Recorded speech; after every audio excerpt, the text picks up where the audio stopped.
Welcome to Rapid Honda at Knockhill. We're in a tent and the rain is bouncing off the roof, and that's why I'm not doing the introduction stood outside. And we're sat here running a sport bike because we've got Harley out this weekend, and we are probably the only ones in the paddock who have got two people looking at laptops and a sport bike at the moment, because me and Paul like to keep busy and there is laptopy things to do. So in fact, I'm going to show you what I'm doing. Let's start this episode with some full geekery. Data.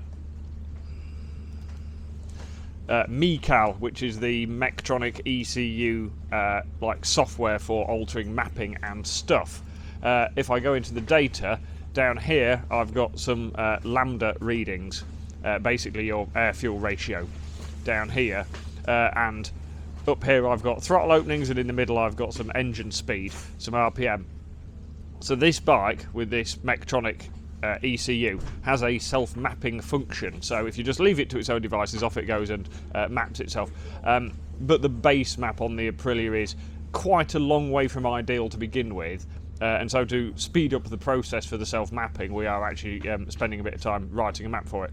It's not hypercritical, but being as there's two of us here doing it, that's what we are going to do. So what I'm doing is I'm going up here and finding throttle demand 7%, 2,941 RPM, down here what lambda reading I've got, and then going into my McCabe, so 7%, 3,000 RPM, and I need to do a minus figure into there, because we need to take fuel out of it to get the lambda reading nearer where we want it, and bit by bit I'm going to go through and populate as much of this table as I can from the data.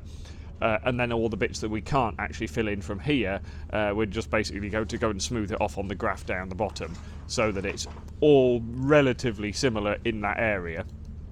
And then when he goes out on the bike and rides it, we'll have the data from this session, and it will actually tell us a percentage down here, a percentage of fuel adjustment it's making, and then we'll just tweak the base map. And once it's fairly close, we'll just leave it to self-map itself because it'll be quicker. But this bit's, in effect, keeping us busy until our first session, which is in 2.5 hours.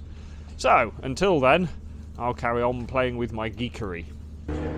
So, having done fuel map and more importantly breakfast at Honda, me and Harley have come down to the last corner because Sportbike are split into two groups this weekend because there's too many of them to fit into one group, and so we're down here to watch the first few laps of the first session, get a few ideas and get us all wound up a little bit before the race, before our session, and even Harley's proper crew chief Paul has even joined us, so it's team outing to watch the motorbikes go round.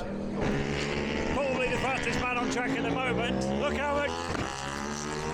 That's the first lap he's not used the curb on the exit. In fact, Ash Barnes a bit quick. They're not using much of it. They have been using it a little bit, and it's not created any spin so far. Oh, that's wide. Car park.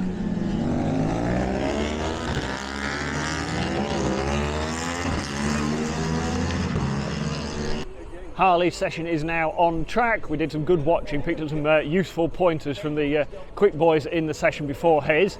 The advantage of being the second session. The track, I'm told, is nearly right, apart from the last corner staying greasy. But we've sent him out on wets because the track temperature is only 10.8 degrees and they're not going to wear out. So this is their chance to go out and have a bit of a dig.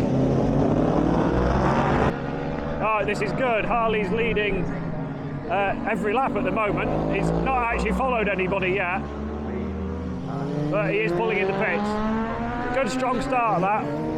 Bike is back in the awning, rider's back in the awning. We were 6th quickest in that one, 1.5 seconds off the front, and the front boys, a lot of them put at least a dry rear in, some of them were on dry fronts as well, which was probably worth a little bit of time, but that was a really good consistent session. And even better than that, we've come back and one of our wonderful local fans, Maggie, has been around and supplied us with all sorts of wonderful, I said we, so Maggie supplied the bikes are back out for our FP2 session for Harley. The weather has not improved. at all. I'm going to say the weather's probably gone downhill quite a lot. The wind is blowing, the rain is very definitely coming down, but I'm doing a little bit of spotting and then I'll probably go to pit lane for a few laps.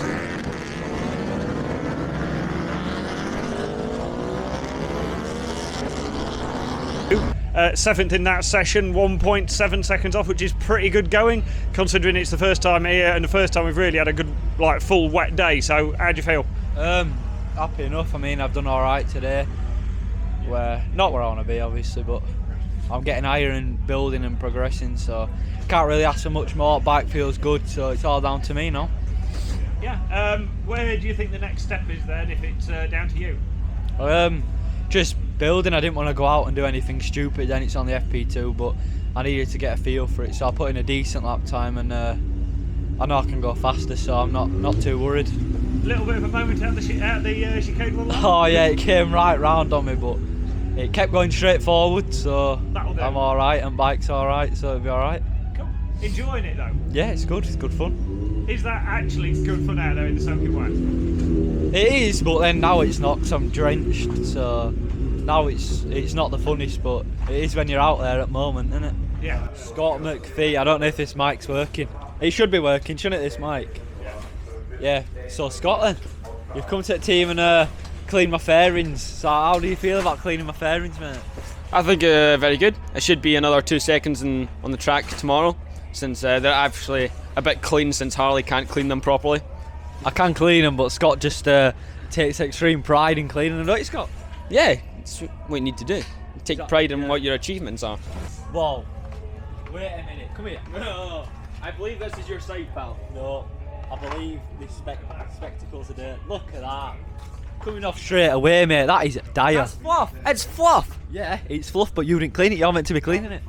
Fluff lands on it. It's just from the feathers. Feathers. Yes. What do you think to today, mate? Terrible.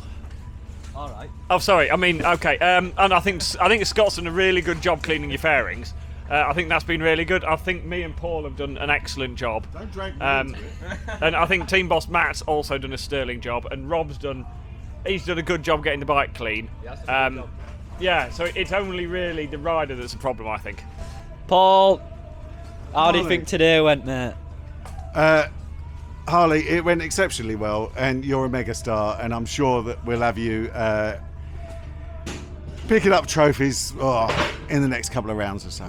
How's today gone? Right, well, today has gone really well, mate. You have done an absolute fantastic job of riding the little bike in the rain for your first time on it, in the proper rain. So yeah, well done to you.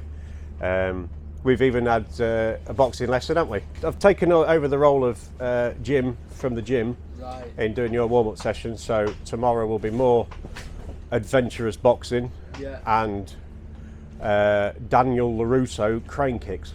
It's not boxing, it's not just moving. I've got the moves like Jagger. We'll end it there. Thank you. You're welcome.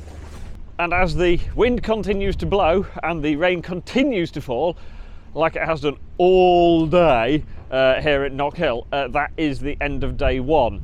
So the weather might have been miserable, but the rider is actually quite happy. Sometimes if he gets to tell his face that, but we know deep down he is actually happy. And the team are working well, everybody's getting along.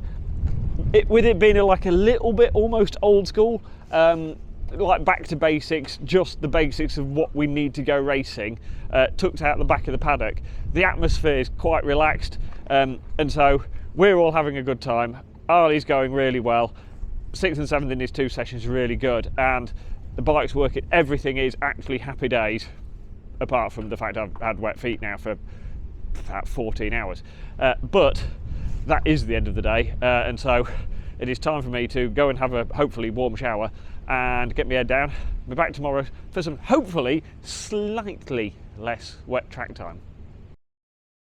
Welcome along to Saturday morning at Knockhill, and you might notice this isn't the rapid awning because I have a little bit of time available this weekend because we have 1 bike and 2 crew chiefs, and so I'm spreading myself out around the paddock a little bit, and I've come over to the B&D roofing racing tent because I'm giving young Declan Connell a bit of a hand, and so far this weekend it is going quite well.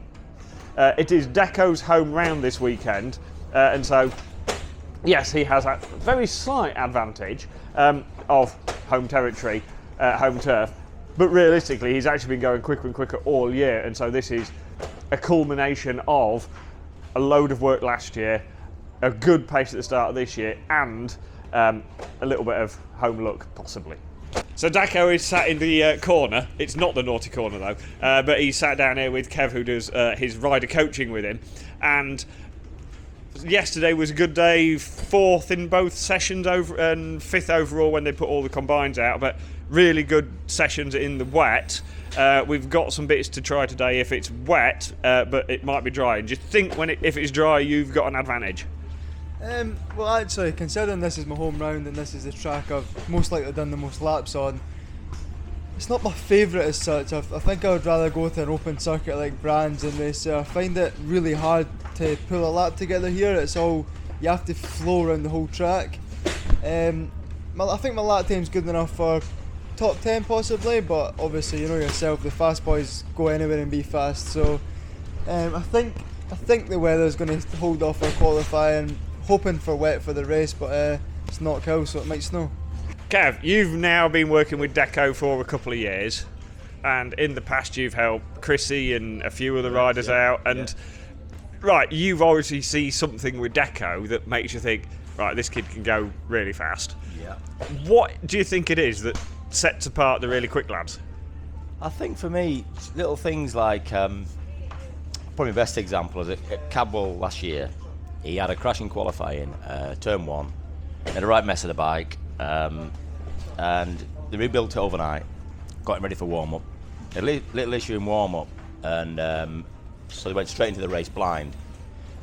Second lap out, he went purple in sector 1. That's a quality that not many riders can have, where you can just park what happened, and then go nail that sector again as if it's completely back to normal. Little things like that. He's probably a better racer than what he is a qualifier. Not scared to get stuck in. Seems to find himself in the right position on track. First corner more often than not. He adapts well. He's adapted really well to the big bike really quickly. Listens well. Keen to learn. Yeah, so all them things really sort of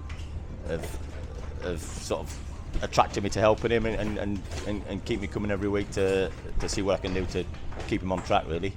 It isn't just the fact that Deco's actually a really good kid that makes me want to come and give him a hand. It's also that his mum does really, really good catering. So this is turning into a good day already. Here we go for qualifying. Warmers off, bundled up so they can go down to pit lane and they'll keep a little bit of warmth. So they are ready. Then front stand out. Paul will grab the handlebars, rear stand out, push the bike out, fist bump rider, and off we go. Time to go qualifying.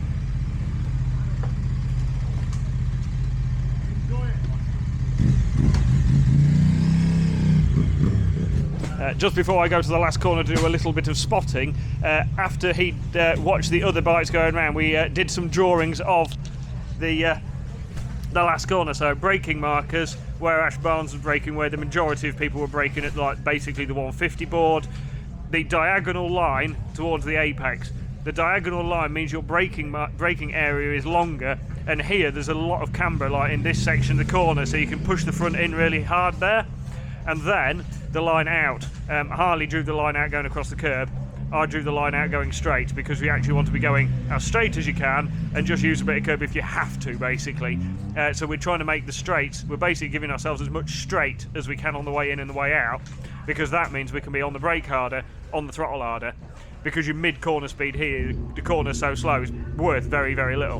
And so that's what we need him to do a little bit more than he naturally does, because the Motor 3 would carry a bit more momentum. And so that's what he's aiming for. And I have told him the lap times from the first session that we know will get him on the grid, and about what would probably get him in the top 10.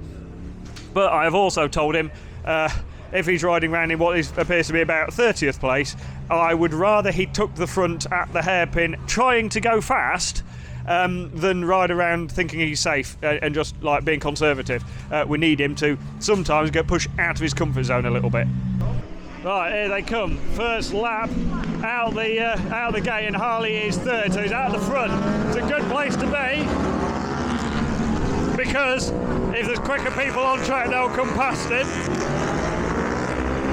And he will have a good few laps before he starts getting slow with traffic. So good bike positioning, good track positioning for first lap out.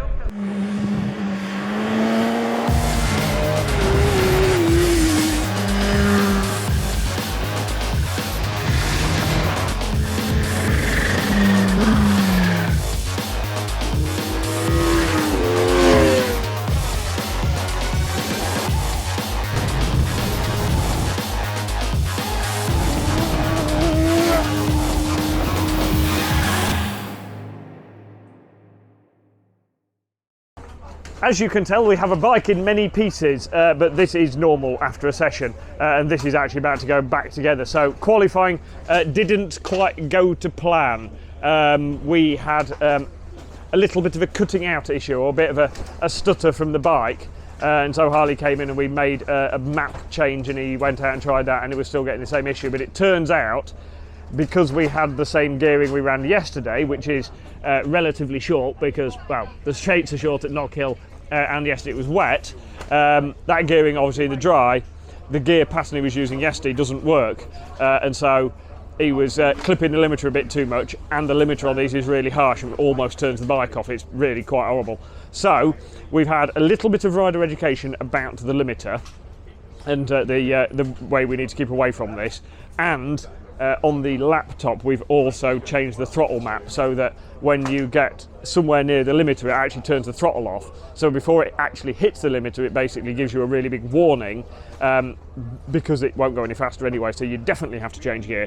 And so between the two bits we should be better come the race, but unfortunately we are down his 30th when we know he has more potential than that.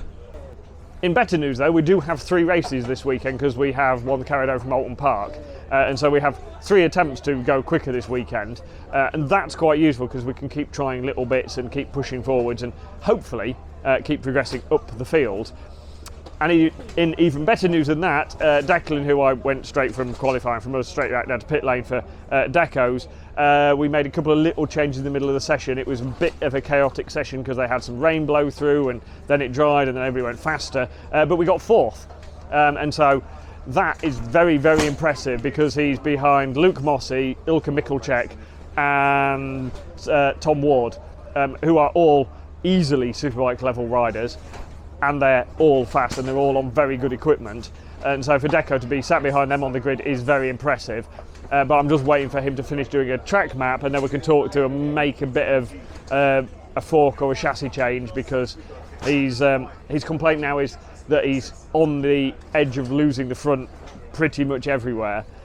But to be fair, he's going very fast, so there is a reason he's using the front really hard. But he's concerned about having to ride like on the limit of the front that long for 24 laps in their race in a couple of hours. So I'm going to go and have a look at his track map, and we'll make a bit of a plan from there. I wasn't really relaxed on the bike, but doing a 49 flat is my best lap round here, so I'm happy enough. Puts us P4 in right in the mix. Right, we've had a talk through track maps because you did 2 very nice detailed track maps from before and after the changes were made, and we've made a decision where we're going to go with a very small spring and geometry change for the race, and then hopefully it'll just be easier to ride at those lap times and maybe even a tiny bit quicker. Yeah, hopefully getting to the 48s. It's been annoying me for a while doing so many laps around here. Can't do a 48, so trusting your expertise, and I'm sure we'll do one. In pit lane just before the stock race, and Deco, he's always quiet, but he was barely speaking on the grid. This is by far his best qualifying in a stock race. P4 on the grid, home race, and you can tell he's contemplating it. So I was asking sensible questions like, you know, what's the plan for first corner, which side, if you get a decent start, which side do you want to be, what's the plan turn 2 and 3, and just get him thinking through those bits. But realistically, he has done this a lot of times. He knows what he's doing, and like everything, you can have a plan, but as soon as the lights change, the plan's going to change. Right, not the best start from Deco, but he's recovering well, and he's currently 6th place and right behind Josh Owens, and he's been lapping faster than him, and he's looking for a move, Deco. He's going to run that wide, but I'm pleased to see he's having a fight for this. He's on it. He's done his fastest ever laps around Knockhill. He's fighting with Josh. He's going to have another go into here. Oh, this is getting good. This is turning into a proper race for Deco. He's going to have a look. Can he stop it this time? Yes, that's better, Deco. Right, Mossy's won it. Tom Ward, one of our boys from last year, 2nd place. Ickelcheck 3rd, Allingham 4th, us 5th. I tell you what.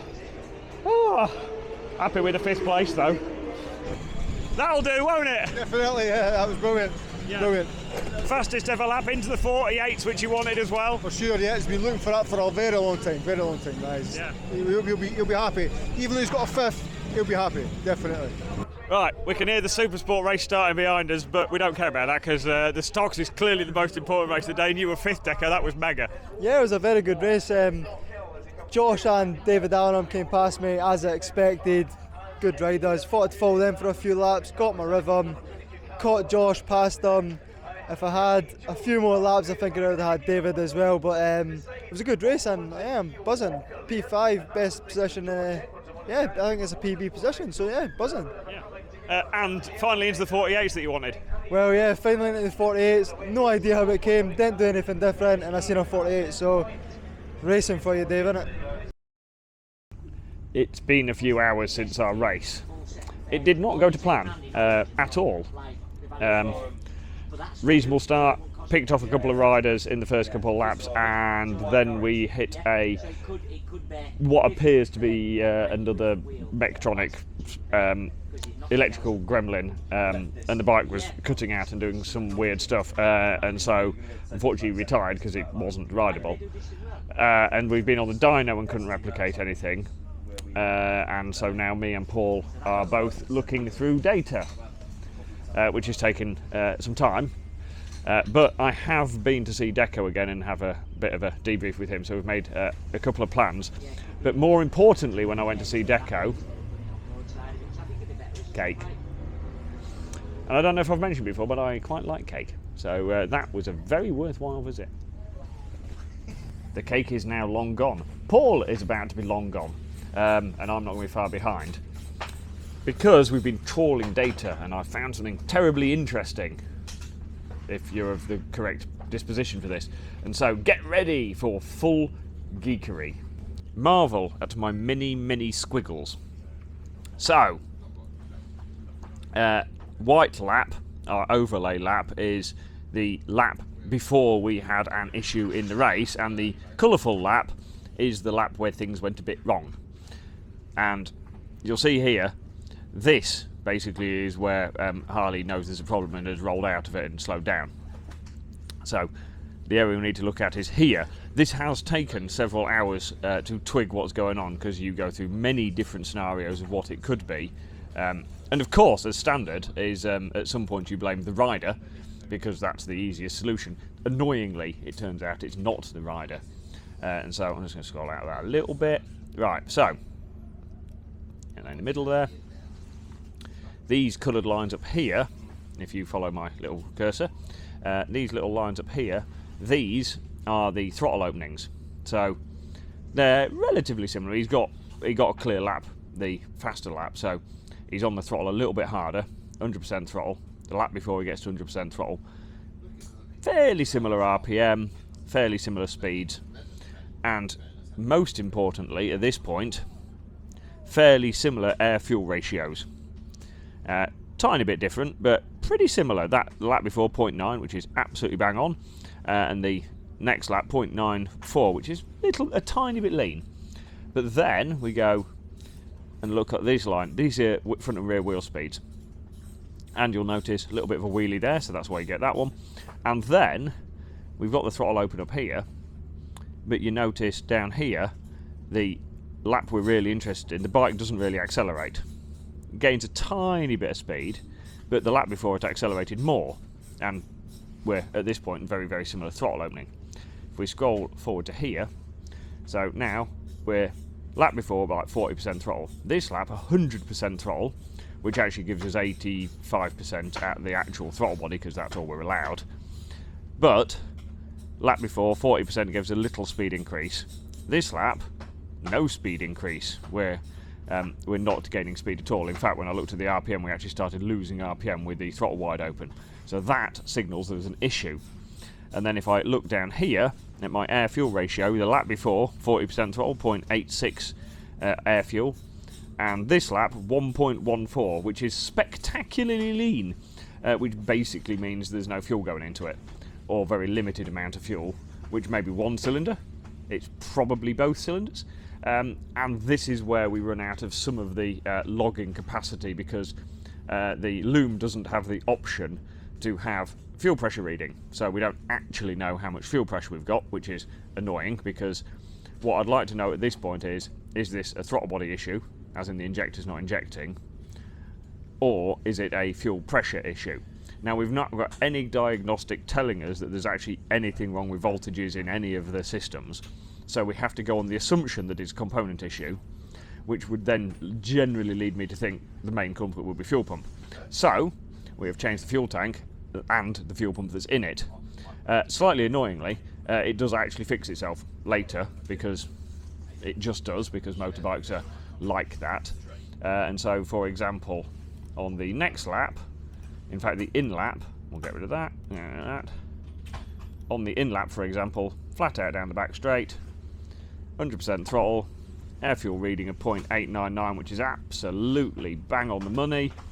Bike's working absolutely fine. So this is the annoyance, and this is also the joy of data. The thing you're trying to find is really, really small, and it takes hours to go through all of these different things, because is it an ignition thing? Is it a clutch slip thing? Is it a fueling thing? Is it a throttle position thing? We hope it's a fuel pump. We've changed that for tomorrow morning because it's a practical thing to change and test. Are we 100% confident? No, because we don't have the option to change absolutely everything on the bike, but we are covering sensible bases with the information we have available. And on that note, it's time to go to bed.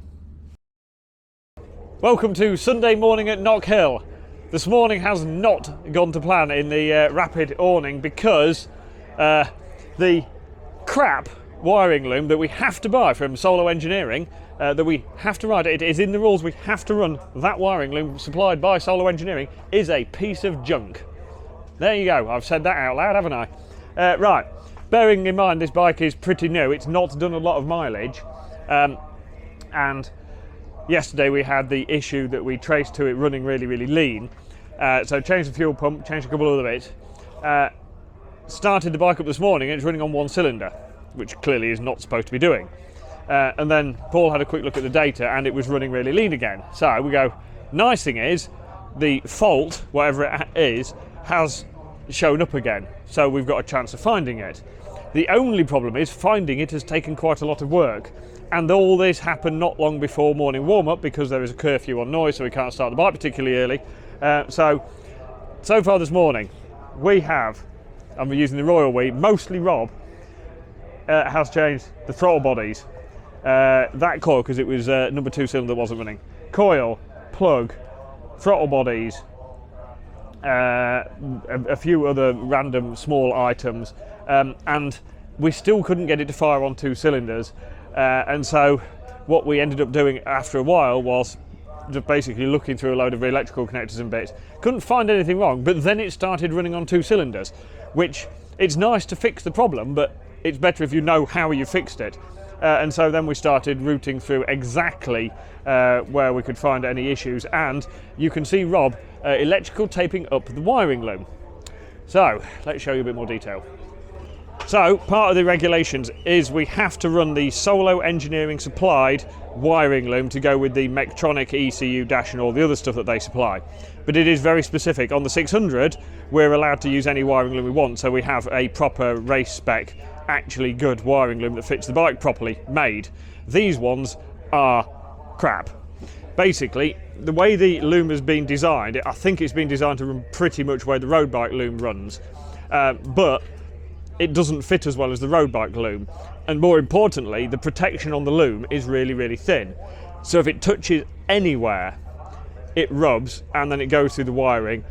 And this one was beginning to earth to the crankcases because it literally has been just sort of sat on the engine, and it's just worn straight through the sheathing on the loom and was shorting out.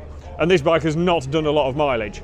And we were really careful when we built this bike that the loom was really well supported so that it wouldn't move very much. But obviously it has to touch something because you've got a cable tie it to something and you've got to support it somewhere. And unfortunately it's just rubbed enough that it was arcing out. And this has taken quite a lot of man hours to find a problem, then fix the problem, and of course you push it all back in place, but you still have to fix the wiring loom somewhere, so there's always going to be somewhere that it might rub or the bike might vibrate it or whatever. And the problem is the wires, the actual spec of the wiring, the wire coating's incredibly thin, and so if it goes through the outer sheath, it just goes through the wiring basically instantly because the loom isn't really good enough. It is as simple as that, isn't it, Rob? In better news though, Deco went out for morning walk, was third fastest in the wet, did his fastest ever wet lap because we made some changes to the wet shock, and he's going really well again. Come early afternoon when both the bikes are out, hopefully we can make really good forward progress with both of them. 5 minutes before we head down towards the pit lane and towards the grid, and I have my hood up ready because it is definitely raining.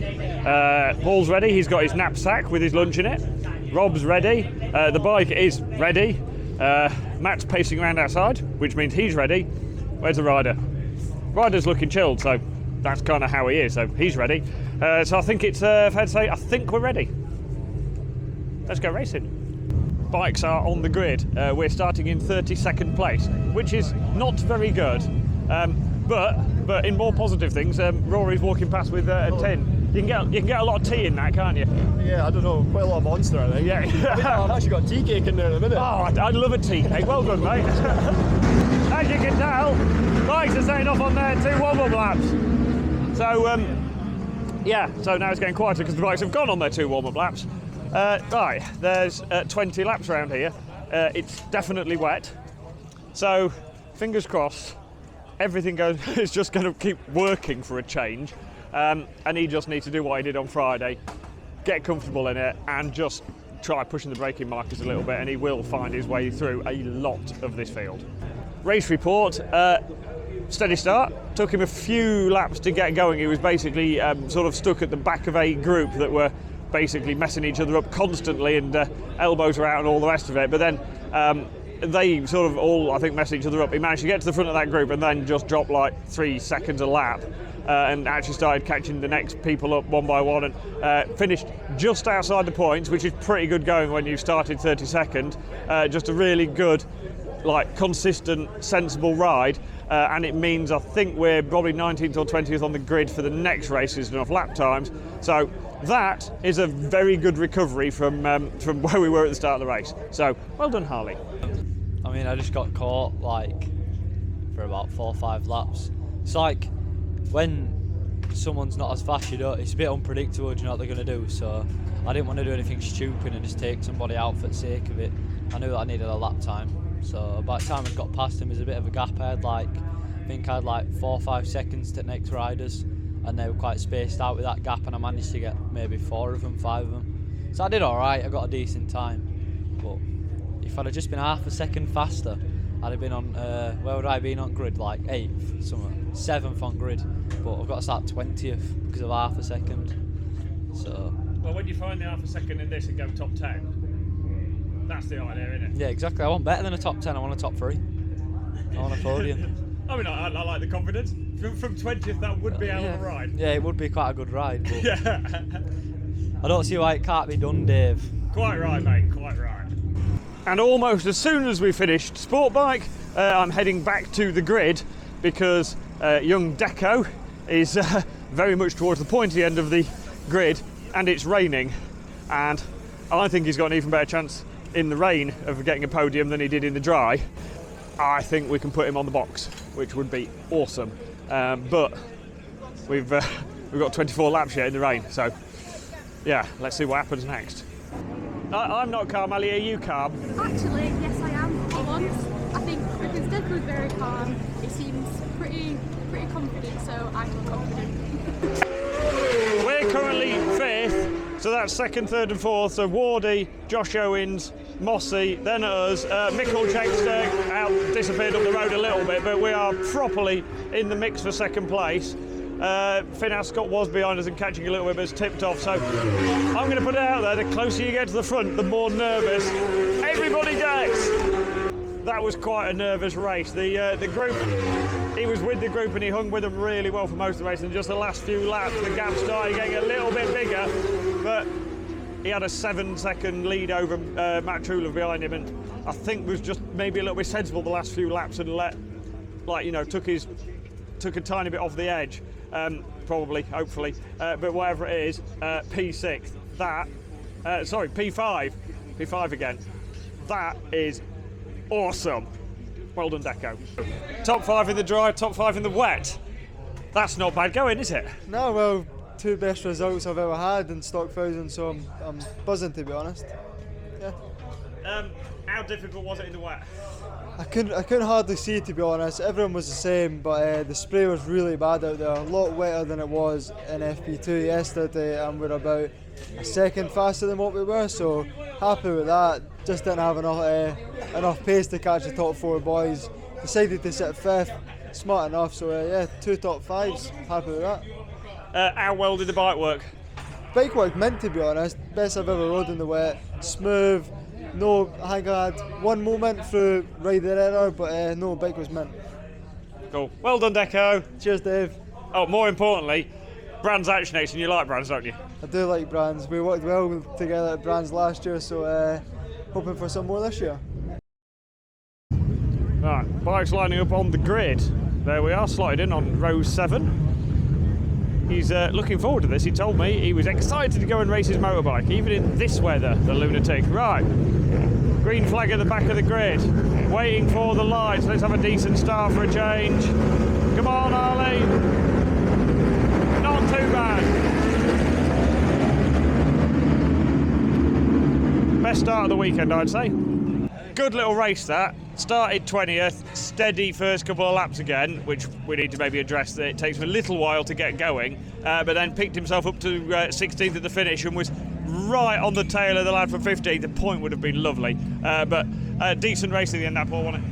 Yeah, we got to be happy with that. I mean, it's been a tough weekend, but that's us going home happy, yeah? Yeah, and the nice thing is his lap times during the middle of the race when he had clear track were better than some of the lads in the top 10. So yeah, it was top 10 lap times. The ability is there. We just need to put all the pieces together. But no, I'm calling that a decent race.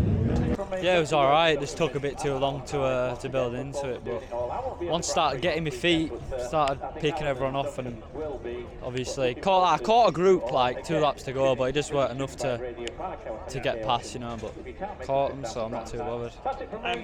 That's the first time we've given you a new tyre all weekend, and you've complained that the rear tyre took a few laps to come in. Yeah, it was weird. It was like, I think I'd rather my scrub, to be fair. So just keep me on scrubs.